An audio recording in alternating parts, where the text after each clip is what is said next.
What if one of North America's greatest wildlife kingdoms was not hidden in a jungle, but exposed beneath the widest sky on the continent? At first glance, the Great Plains can seem almost empty.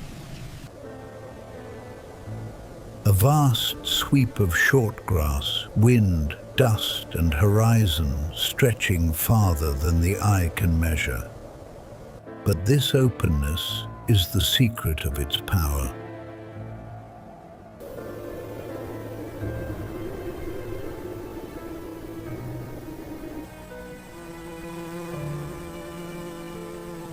Across the northern Great Plains, the land rolls outward in immense, treeless distances where storms travel fast, winter winds cut without resistance, and summer heat rises directly from the soil. There are few shadows here, few places to hide, and almost nothing to interrupt the line between earth and sky.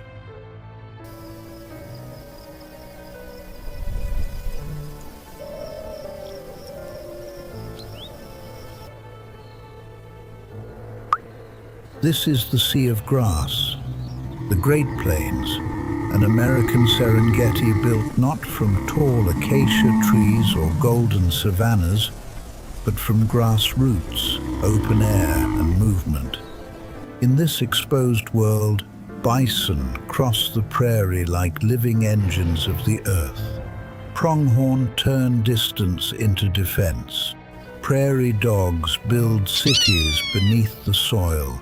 Coyotes, hawks, falcons, snakes, and foxes read every sound and scent carried by the wind.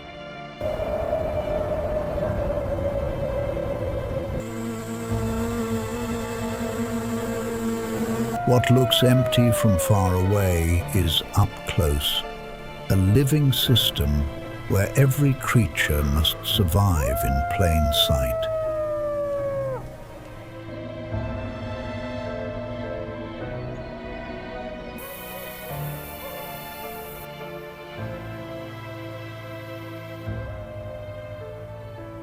Giants on the open ground. Before dawn reaches the northern Great Plains, the prairie seems almost empty. Mist lies low over the grass.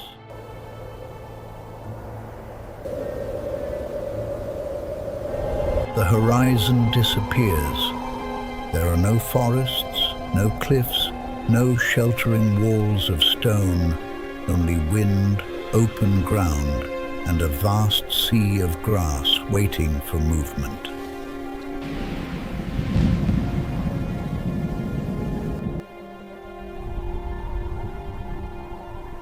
Then the land begins to breathe. A herd of American bison lies bedded into the damp earth, their massive bodies pressed close to the grass they have shaped for generations. Warm vapor escapes from their nostrils. Calves stay near their mothers, protected by the heat and bulk of the herd. Around them, the prairie is quiet, but not lifeless. Ears twitch, hooves shift. Heavy jaws continue to work slowly as adults chew cud from the previous night's feeding.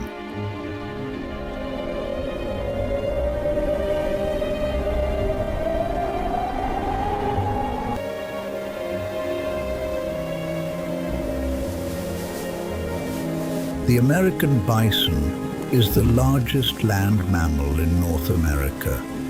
A mature bull can weigh close to 900 kilograms, while females often weigh around 450 kilograms.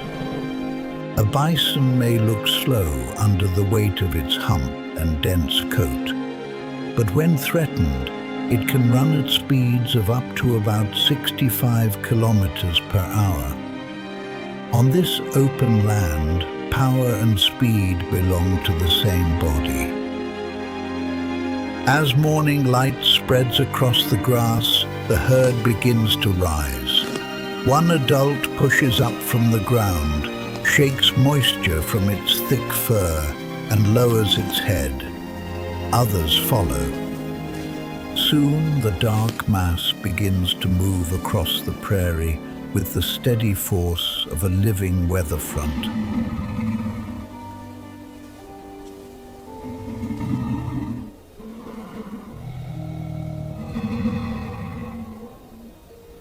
Bison use strong tongues and broad muzzles to pull at grasses, cutting through old growth and opening space for new shoots. As they graze, they create uneven patches across the prairie. Their bodies also feed the soil. Dung returns nutrients. Hooves disturb the ground just enough to expose seeds and create bare places where plants can establish.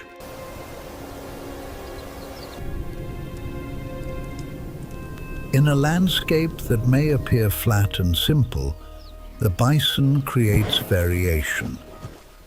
Even when resting, the animal changes the land.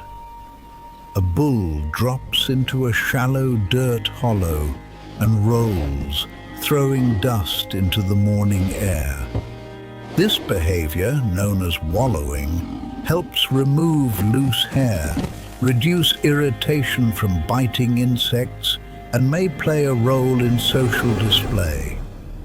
Over time, repeated wallowing can leave depressions in the prairie. After rain, some hold water longer than the surrounding soil, becoming temporary wetlands for insects, amphibians, and moisture-loving plants. Around the herd, the day begins to open. A meadowlark sings from a grass stem.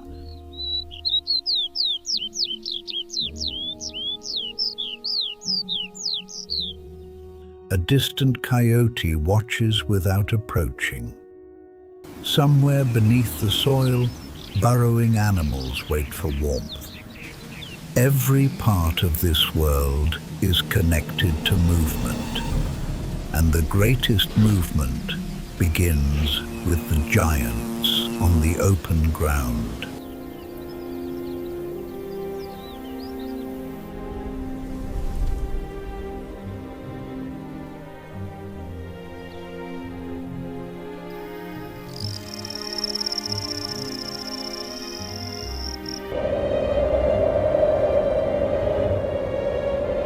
Faster than fear.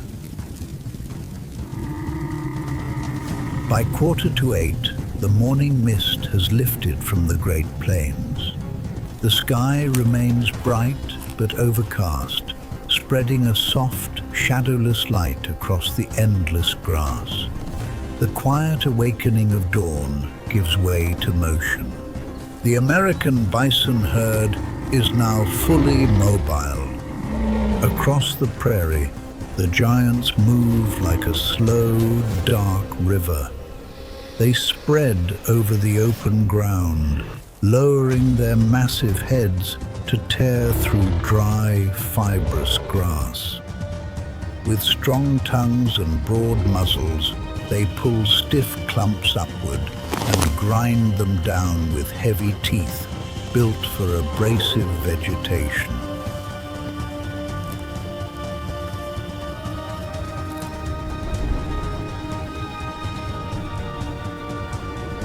Where the bison move, the prairie changes. Beyond the slow force of the herd, another kind of movement appears. A group of pronghorn crosses the open grass in a loose, synchronized line. Compared with the bison, they seem almost weightless. Their bodies are narrow, high-legged, and built for speed rather than strength. If the bison survives by mass and collective presence, the pronghorn survives by distance. This is the fastest land mammal in North America. A healthy adult pronghorn can reach roughly 88 to 97 kilometers per hour in short bursts. More importantly, it can sustain high speed longer than most predators.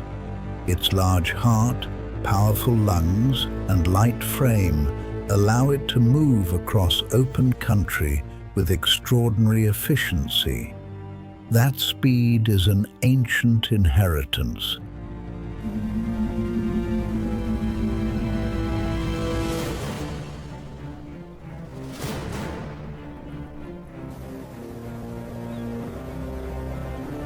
Pronghorn evolved in North America during a time when faster predators still hunted the plains.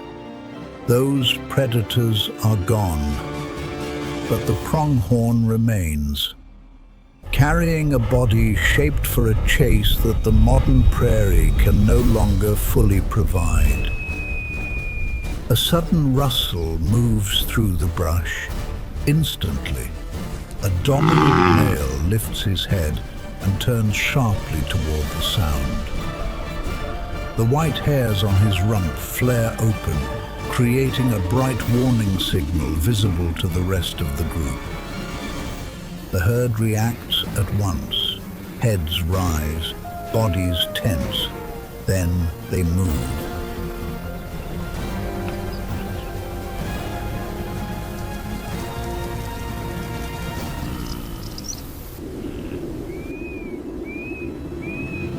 A solitary coyote tries to close the distance, but the chase is already decided. In the open, against healthy adult pronghorn, it cannot win by speed alone. It stops, watches, and lets the group glide away across the grass. Behind them, the bison continue their slower work. One large bull drops heavily to its knees in a dry wallow and rolls through the dust, coating its dense fur against heat and biting insects. On the same open ground, two survival designs share the prairie. One too massive to move aside, the other too fast to hold.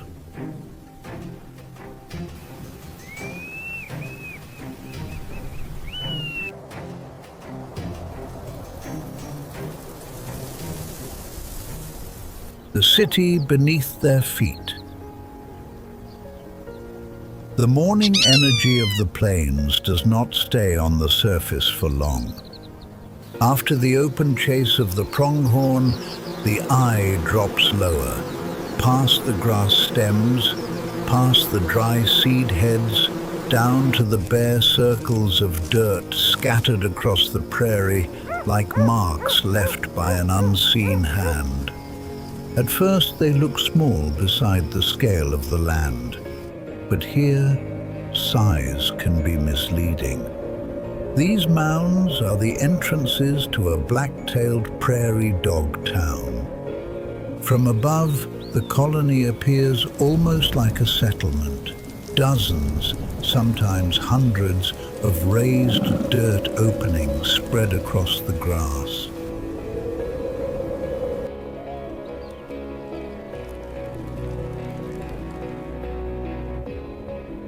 Below them lies a tunnel system shaped by constant digging, maintenance, and social order. Black-tailed prairie dogs are small ground squirrels, usually about 35 to 43 centimeters long and weighing roughly 0.7 to 1.4 kilograms. Yet their colonies can alter the structure of grassland in ways that reach far beyond their bodies.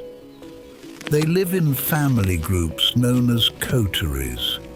Within these groups, recognition is essential. When two adults meet near a burrow entrance, they press their mouths together in a brief greeting. It is not random affection. It helps confirm identity in a crowded society where neighbors, relatives, and outsiders may pass within meters of one another. Across the town, the morning becomes restless. Some prairie dogs sit upright on their mounds, using the raised soil as lookout towers. Others feed quickly, gripping green shoots with their front paws and clipping vegetation close to the ground.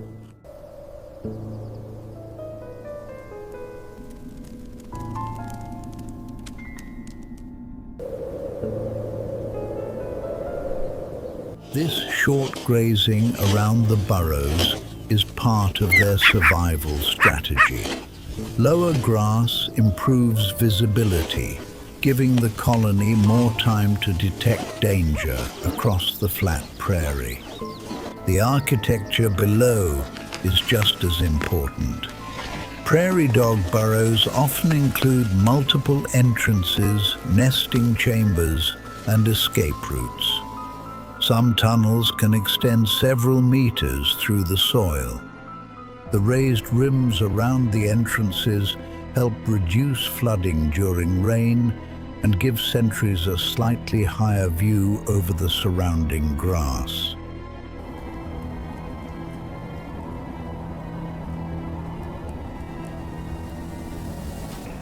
Then the entire town tightens.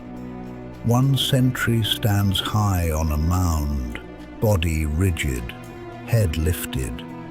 A sharp alarm bark slices through the morning air. Within seconds, feeding stops. The nearest animals freeze first, then vanish. One by one, bodies dive headfirst into the dark openings, leaving only dust, clipped grass, and the silence of empty mounds. The prairie looks deserted again, but beneath the surface, the city remains alive. A network of tunnels, family groups, signals, and waiting bodies. Above it, the open grassland continues to breathe under the weight of larger animals. Below it, another kind of power holds the ground together. The Great Plains is not only ruled by giants, it is also engineered by those small enough to disappear beneath their feet.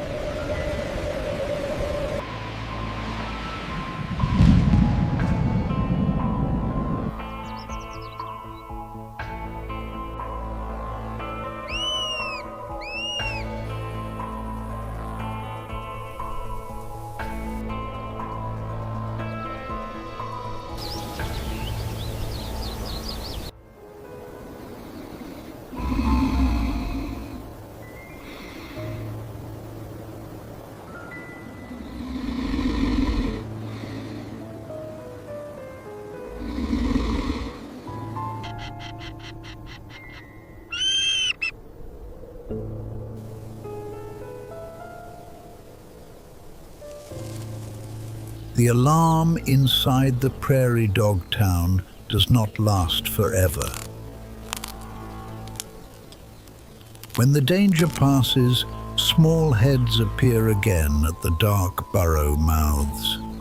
The town returns to work in nervous fragments.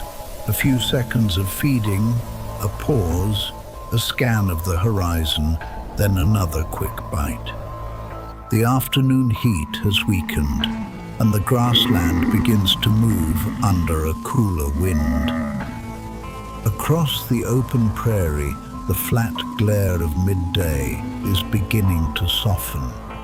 Heat still rises from the pale soil in thin, wavering currents, but longer shadows now gather around the raised dirt mounds. Beyond them, the yellow grass stretches without interruption toward a low, empty horizon. There are no trees to slow the air.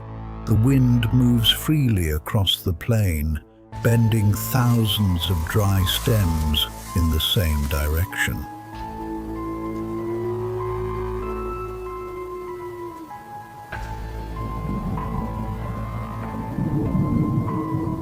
A coyote rises from the shade of a low sagebrush and steps back into the open. It is not the largest predator on the plains. The shrub offers little cover, barely interrupting the immense exposure of the landscape. Around it, the grass has been bleached by sun and wind, broken only by bare patches of dusty earth and the dark mouths of distant burrows. An adult commonly weighs around 11 to 16 kilograms, far smaller than the animals that dominate the horizon. Its shoulder height is usually under 60 centimeters, but its advantage is not size. It is adaptable. Coyotes can feed on rodents, rabbits, insects, fruit, carrion, snakes, frogs, and almost anything the season provides.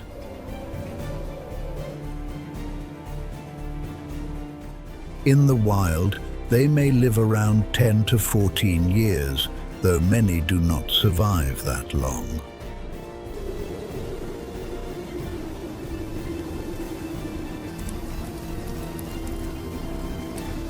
It begins to trot through the yellow grass with its head slightly raised. The movement is steady, economical, and unbroken. It is not chasing, it is reading. In the cooling air, scent travels differently. A hidden rodent may never show itself above the grass, but it still leaves information behind. A faint sound underground, a trace of odor carried by the wind, a vibration that reaches the coyote's ears before its eyes can find anything. The coyote stops. Its head tilts sharply to one side. For a moment, the whole body becomes a listening instrument. Then it springs. The leap is sudden and high, a clean arc above the grass. It drops front paws first into a thick clump, using force and precision together. Dust and broken stems scatter beneath its weight, then settle quickly back into the muted afternoon.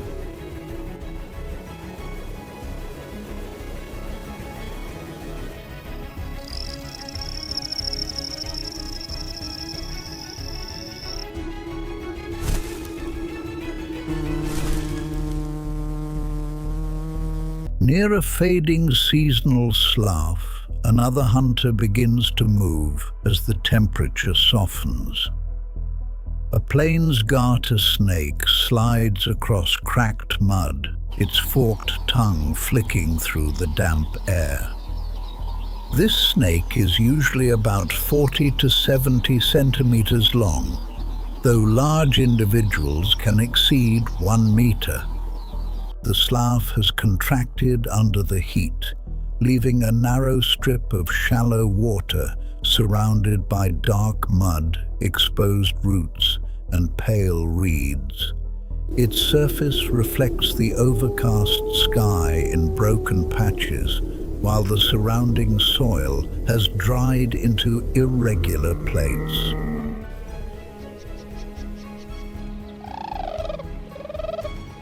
Above the grass, a prairie falcon cuts low across the plain. Its pointed wings are built for speed and control in open country. The species is usually about 37 to 47 centimeters long, with a wingspan of roughly 90 to 113 centimeters and a weight of about 420 grams to 1.1 kilograms. On a flat landscape, that wingspan turns wind into control.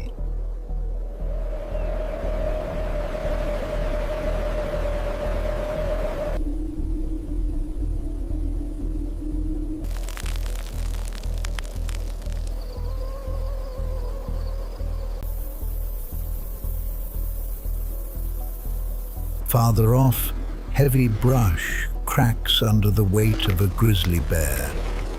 It stands briefly on its hind legs, not to threaten, but to smell. An adult grizzly can weigh several hundred kilograms, and its sense of smell is one of its most important survival tools. In the cooling air, food becomes easier to locate. As afternoon leans toward evening, every hunter is using the same invisible force in a different way. The coyote reads sound and scent. The snake reads chemistry. The falcon reads motion. The bear reads the air itself. Above them, the pale, overcast sky begins to deepen, and the harsh brightness of the plains fades into warmer, muted tones. The wind travels across the grass in visible waves, connecting dry upland, burrow town, cracked slough, and distant brush within the same moving atmosphere. And across the distance, the great herd begins to draw into a darker line, moving toward water. The giants do not hunt, but their passage keeps stirring the grass, and everything that reads the wind learns to follow what the plains reveal.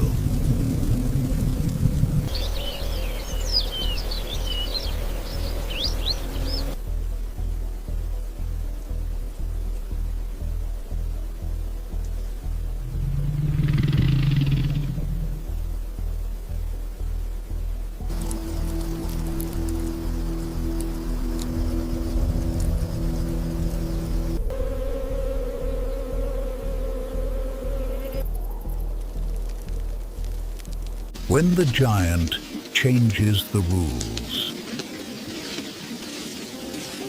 By 5:15, the Great Plains enters golden hour. The light no longer strikes the grass with the force of midday. It spreads low and soft across the prairie, turning the dry stems into muted bands of orange, brown, and blue. The day is not over, but the animals feel the change before the land goes dim. Across the open plain, pronghorns spread out and fed quickly. Their heads move in a steady rhythm, down into the grass, then up again to scan the horizon.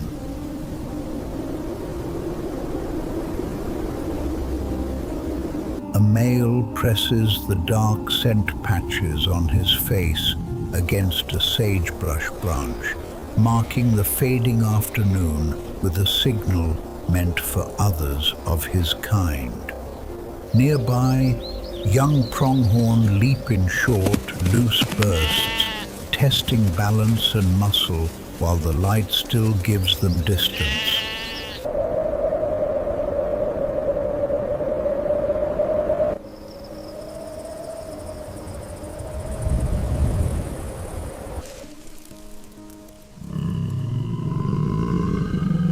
Closer to the ground, the swift fox begins to work the edges of the prairie. It moves between bare dirt and grass with a silence that belongs to small hunters. Near an abandoned mound, it pauses. One paw lifts, its ears lock forward. Beneath the surface, something shifts. The fox digs suddenly, throwing soil behind it in fast, sharp strokes, turning a faint underground sound into a chance for food.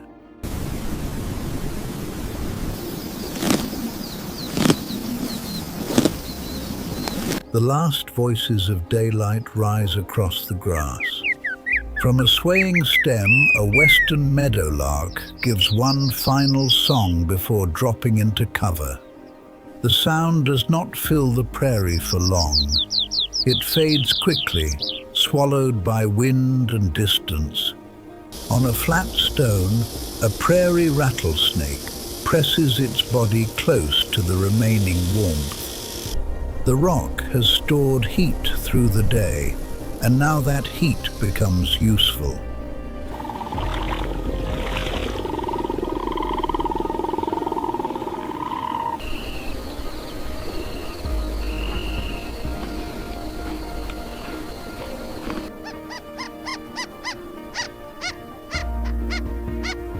The prairie dog town grows cautious again.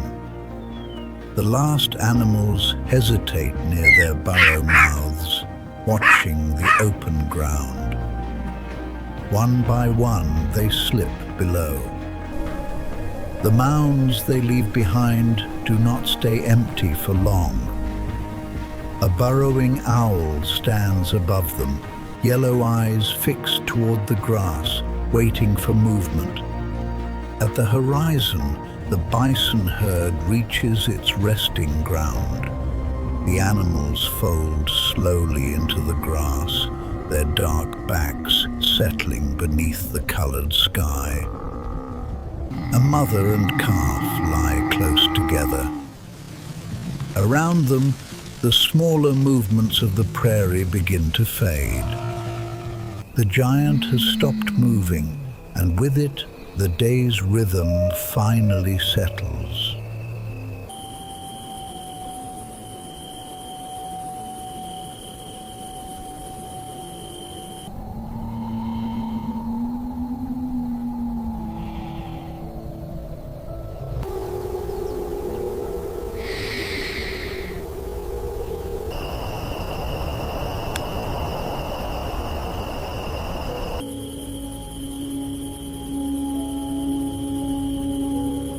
As night settles over the open plains, the grass no longer looks empty. It holds the tracks of bison, the scent trails of coyotes, the hidden tunnels of prairie dogs, and the fading hoof prints of pronghorn that outran danger by turning distance into defense. Across this immense landscape, survival has never belonged to one strategy alone. The bison endure through weight, numbers, and movement. The pronghorn survives through vision and speed. The prairie dog builds safety beneath the soil. The hunters read wind, shadow, sound, and scent before the land gives them away. Together, they reveal the real story of the sea of grass, the Great Plains, not a vacant horizon, but a living system shaped by pressure, exposure, and constant motion. Here, every breath, footstep, alarm call, and wallow leaves a mark. And as darkness covers the prairie, the sea of grass rests, waiting for dawn to begin the cycle again.